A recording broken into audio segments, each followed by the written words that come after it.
Hello and welcome to Abbie's Attic Designs. I am Abbie and I run Abbie's Attic Designs, which is a small crochet business based in West Berkshire in England. And I've done lots of videos about kind of my market setup and the different markets I have been doing. And lots of you have been really interested. And so I thought I'd share kind of some of my tips and things I've learned along the way. Because again, I've heard some interest from some of you into that. So today I thought I would share my top 5 tips of things that you must take or must have for a market. One that I don't have, I'm not going to mention, is insurance.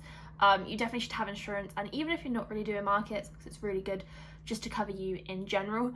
So I'm not going to touch on that in this video, but it's definitely one thing that you should have, and it's kind of a requirement for a lot of markets actually, which is kind of why I'm not going into it. But first of all, I'm going to start with one that I think quite a lot of people forget. And maybe don't think about because they're so focused on everything they need to take and all of their products. But for me, the first thing is snacks and a drink. Now, I don't normally take water in a bottle like this. I have a big 2-litre water bottle that I take, but I found this in the fridge and I didn't know where my 2-litre bottle is, so I grabbed that. And then also snacks that are easy to eat in between serving customers. I tend to buy like a cakey thing. A lot of the markets I go to, there is a small business that sells cakes and I really like supporting them. But actually it can really add up the cost if you're buying a lot of drinks and a lot of snacks, and you want things that you can kind of eat quickly in between serving people. So I definitely recommend having a big breakfast before you go and maybe a big dinner planned before when you get back, and having a bit more snacky bits to eat throughout the day. The second thing I would recommend having is really good and really nice obvious branding. So I've got a new design of my business cards, and I've actually added a QR code on the back, which takes to my link tree, so my social media and my Etsy shop, just to make it nice and easy for people to find me, especially if it's gifted. But I also have a custom stamp that I stamp all of my bags with, which a lot of people really enjoy. And I also think it's really nice if they do gift it, especially if it's one like this. It's quite easy just to gift it to a person like that, and they can see who it was done by and kind of that they supported a small business to buy them a present, which I think is really nice. And especially when other people are then walking around markets, they can kind of see my branding as well, so it's like a bit of free advertising, which I would highly recommend.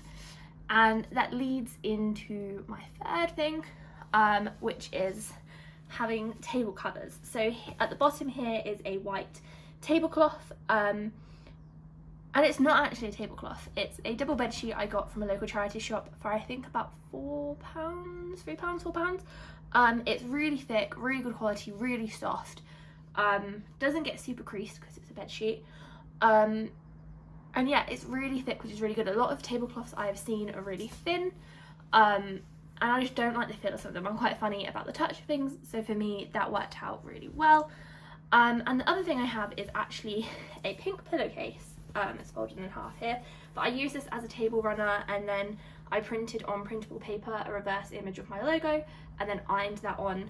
So that's also kind of some branding that I have on show, but it also just looks really nice and adds a pop of colour, because I didn't want a complete pink tablecloth because some of my products are pink and I didn't want them disappearing, so having the pop of colour in the middle works really well for me. The fourth thing I would recommend having is multiple payment methods. So I have both a card reader and then I also take, oh that was loud, a cash tin and accept cash. Less and less people are using cash, but people do come prepared with cash that they want to spend, or maybe people like spending cash because, like I always say, it doesn't really feel like real money anymore because it doesn't exist in my bank account, it's already been taken out.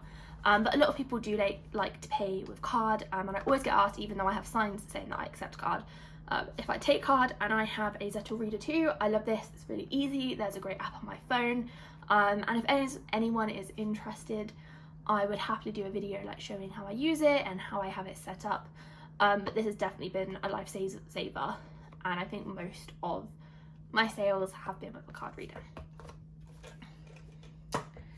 And the final thing I would say to take is kind of multiple, so kind of a bit of a cheat, but I have this very big food bag filled with lots of different bits and bits. So I call this kind of a grab bag or emergency kit.